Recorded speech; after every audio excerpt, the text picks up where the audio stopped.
नमस्कार, स्वागत है आप दर्शकों का। आप देख रहे हैं न्यूज 18 का डिजिटल प्लेटफॉर्म। मैं हूं आपके साथ रजनी चौबे। पश्चिम बंगाल विधानसभा चुनावों के लिए तृणमूल कांग्रेस ने 291 उम्मीदवारों की सूची जारी कर दी है। मुख्यमंत्री और टीएमसी सुप्रीमो ममता बनर्जी ने इसे पार्टी के लिए एक खास दिन बताया और कहा कि युवाओं के जोश, अनुभव की समझदारी और सामूहिक प्रयासों से बंगाल का विकास जारी रखा जाएगा। उन्होंने दावा किया कि सूची व्यापक विचार विमर्श के बाद अंतिम रूप दी गई है, जिसमें संगठनात्मक सिद्धांतों और जनता की अपेक्षाओं को ध्यान में रखा गया है। पार्टी ने दलित आदिवासी वर्गों को विशेष महत्व देते हुए आरक्षित सीटों से अधिक SC/ST उम्मीदवार उतारे हैं। दार्जिलिंग हिल्स की 3 सीटें सहयोगी भारतीय गोरखा प्रजातांत्रिक मोर्चा BGPM को दी गई है, जिसके नेता अनित थापा हैं। लेकिन इस उत्साहपूर्ण घोषणा के ठीक उलट टीएमसी के अंदर से ही विद्रोह की आहट सुनाई दे रही है। सूची में 74 मौजूदा विधायकों को जगह नहीं मिली। इनमें जंगीपुर के विधायक मोनिरुल इस्लाम शामिल हैं। इस्लाम ने टिकट न मिलने से विद्रोही रुख अख्तियार कर लिया है। उन्होंने तीखी प्रतिक्रिया देते हुए कहा कि मुझे बलि का बकरा बनाया गया है। उन्होंने संकेत दिया वे टीएमसी छोड़कर चुनाव लड़ सकते हैं। हालांकि उन्होंने यह स्पष्ट नहीं किया कि वे किसी अन्य पार्टी में शामिल होंगे या निर्दलीय उम्मीदवार के रूप में मैदान में उतरेंगे। मोनिरुल इस्लाम पहले से ही विवादों में घिरे हैं। SIR के दौरान उनके नेतृत्व में SDO कार्यालय पर कथित तौर पर हमला किया गया था। चुनाव आयोग ने प्रशासन को उनके खिलाफ FIR दर्ज करने का निर्देश दिया है। ऐसे में उनकी नाराजगी पार्टी के लिए और गंभीर चुनौती बन सकती है।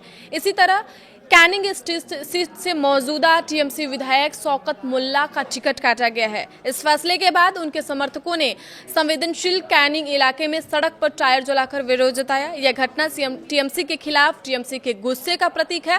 पार्टी के भीतर से ही ऐसे प्रदर्शन और बगावत के संकेत दिख रहे हैं, जो ममता बनर्जी की एकजुटता की छवि को चुनौती दे रहे हैं। स्थिति टीएमसी के लिए नई नहीं है, लेकिन चुनाव से ठीक पहले 74 सीटिंग विधायकों का नाम काटना पार्टी के संगठनात्मक ढांचे में दरार का संकेत है।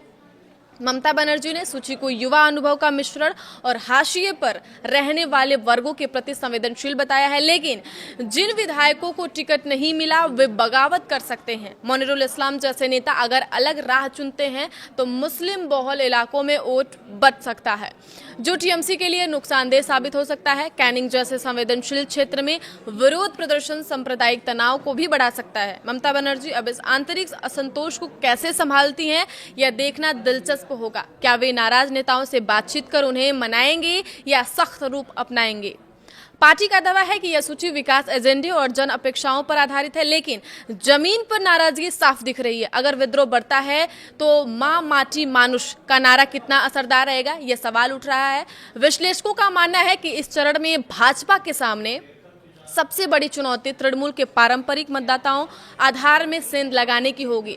महिलाओं, अल्पसंख्यकों और सरकारी योजनाओं के लाभार्थियों का समर्थन तृणमूल को लगातार मिलता रहा है, जिससे पार्टी की पकड़ मजबूत बनी हुई है। 2 चरणों में होने वाला यह चुनाव पश्चिम बंगाल को 2 अलग अलग चुनावी मैदानों में बांटता दिखाई दे रहा है। एक और पहले चरण में कड़ा मुकाबला होने की संभावना है, तो वहीं दूसरे चरण में तृणमूल का मजबूत प्रभाव नजर आता है। ऐसे में आगामी महीने में दोनों दलों की रणनीति और चुनावी अभियान इसी विभाजन को ध्यान में रखते हुए तय किए जाने की संभावना है।